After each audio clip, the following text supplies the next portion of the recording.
Muy buenos días, amigos de YouTube. Estamos transmitiendo en vivo y en directo desde la bella ciudad de Los Mochis, Sinaloa, para toda la República Mexicana y más allá de nuestras fronteras.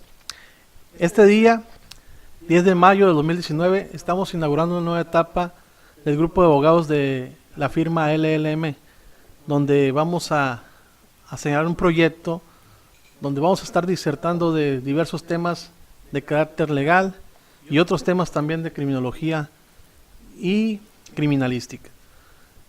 Presento al distinguido abogado y maestro en ciencias penales, Jesús López Leiva. Un saludo para la audiencia. Muchas gracias, un saludo a la audiencia. Agradecemos el honor de su atención y vamos a hablar este día sobre derecho penitenciario, maestro López Leiva. Sí, exactamente. Historia y actualidad. De las cárceles de México. Muy bien. Pues como tú sabes, todo tiene un origen. El derecho penal, el crimen, siempre ha existido. Y por ende la necesidad de la aplicación de penas. Desde la antigüedad se conoce pues ciertas formas de privación de libertad, las llamadas cárceles de castigo, e inclusive nuestros antepasados, los aztecas, los mayas, se normaban por la costumbre y eran muy estrictos en la aplicación de penas. Pero se ha manejado también con los aztecas, ya el derecho penal estaba un poco avanzado también, ¿no? En castigo, en ciertos delitos, incluso el embriagarse constitucionalmente, la homosexualidad era penada ampliamente, ¿no? Exactamente, el adulterio. Eran muy severas las penas. Sin embargo, la establecía la costumbre, el Consejo de Ancianos.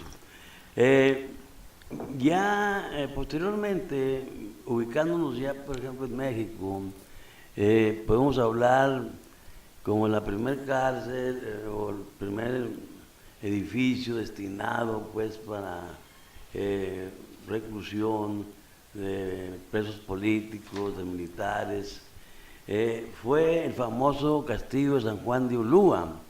Este castillo fue mandado construir por Hernán Cortés cuando vio la riqueza de México, cuando vio que había bastante oro y podía someter a los indígenas con su ejército. Mandó construir el castillo de San Juan de Ulúa con un fuerte.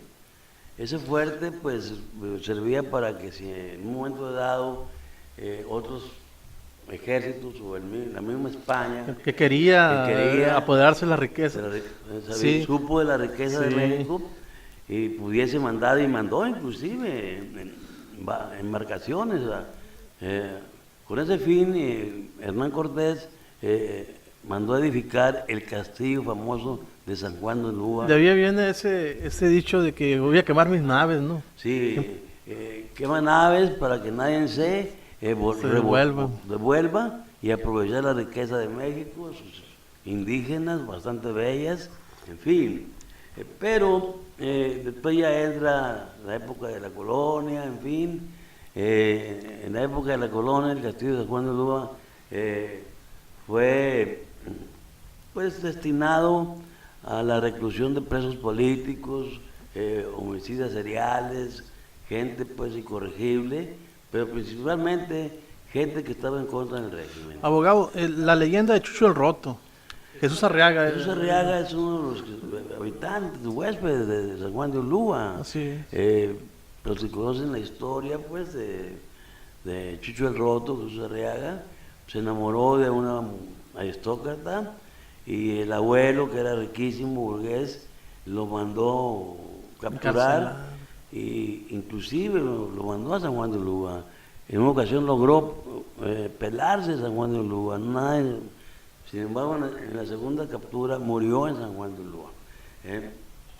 Posteriormente, ya a finales del siglo XIX, ya se habían descubierto antes, siglos atrás, las famosas Islas Marías.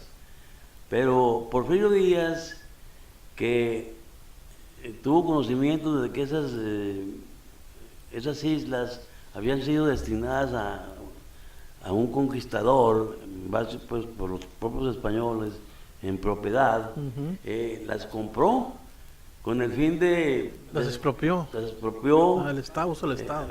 Para darle uso al Estado, obviamente una remuneración económica al propietario, y destinó las 3 islas, a San Juanico, la Isla Madre, María Magdalena.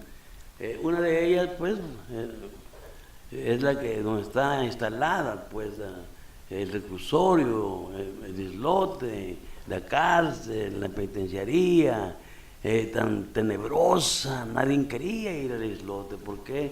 Porque sabía que ir a Islas Marías era no volver, puesto que sus guardianes eran el mar, los tiburones. Los tiburones alrededor. Inclusive hubo varios intentos de fuga que fueron frustrados. Hay 200 kilómetros desde Pic al islote. Difícilmente pues, una balsa podrían lograr llegar a esas distancias. El Alcatraz mexicano, ¿no? Es como la penitenciaria del Alcatraz de San Francisco. En cierta manera, muros de agua, muros de arena. Pero me gustaría que nos hablas un poco más, antes todavía de las Islas Marías, La Acordada, la cárcel La Acordada. Más o menos en La Acordada ya, si me vengo yo a la Ciudad de México, por ejemplo, voy por etapas. El islote, pues, antes, efectivamente, antes de que Islas Marías fuera considerada como centro de confinamiento, ya había existido la cárcel de La Acordada en la Ciudad de México. La Acordada fue un sistema, pues, judicial en ese tiempo. Había jueces de La Acordada, eran los jueces rurales, se paseaban con la llamada judicial después, era la Acordada, era un conjunto de hombres armados que, dirigidos por un juez o capitán, transitaban por los medios rurales en busca de gavilleros, asesinos seriales que ya existían en la gran ciudad. Existían en el medio rural, y en la gran ciudad pues ya existían, pero pues sí. Realmente los jueces de Acordada actuaban en el medio rural, ¿no? Entonces era una cárcel centralizada, digámoslo así. Realmente, si buscaban el medio rural, pues estaba... No había realmente cárcel de Acordada, había un tribunal de Acordada, porque la característica de ese tribunal era que hacía juicios sumarísimos, no llevaba a juicio a nada. Había tribunales de audiencia, señor, uno en México y otro en Guadalajara por los crímenes graves, pero generalmente no había procedimientos. El procedimiento de La Acordada era sumarísimo. En ese sentido, ¿qué pasaba? Pues así, ahí mismo, tú eres fulano de tal, tienes estas imputaciones, inmediatamente se le hacía un juicio sumario y se le daba muerte, ahí mismo. Posteriormente desaparece La Acordada y aparece, por ejemplo, ya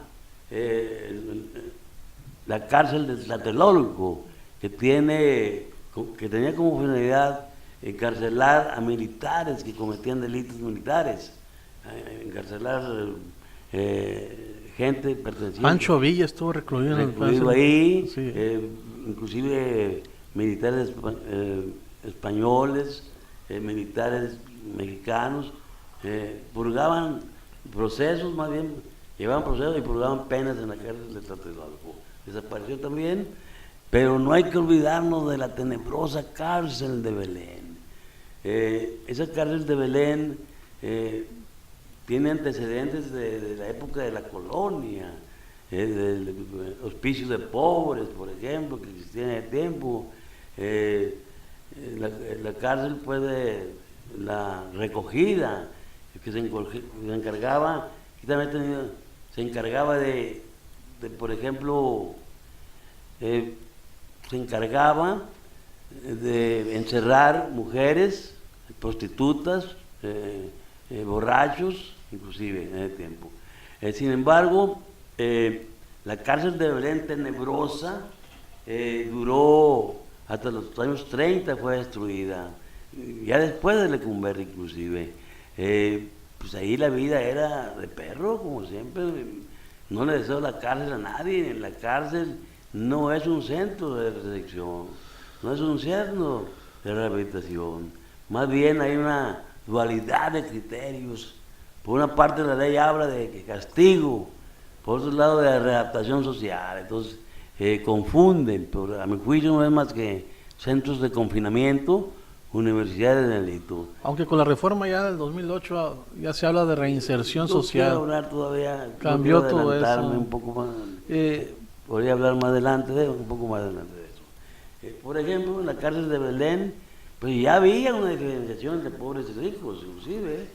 El pobre, pues realmente ahí no había una alimentación adecuada, no había utensilios de cocina, en la solapa del saco les daban la yegua famosa, en cacharros, había el famoso perolero, pues que servía con el perol el tanque lleno de yegua, y hacían filas grandísimas los presos para el rancho. Inclusive había, pues no había mucha ociosidad, había vicios, adictos a la marihuana, que juntaban para comprar pues un carrujo y se lo rolaban entre cinco. no, pues no ha variado mucho. No ha variado mucho. Inclusive el juego de azar, que era muy común, es todavía muy común en los penales. Se jugaban hasta el rancho, hasta la comida en los juegos.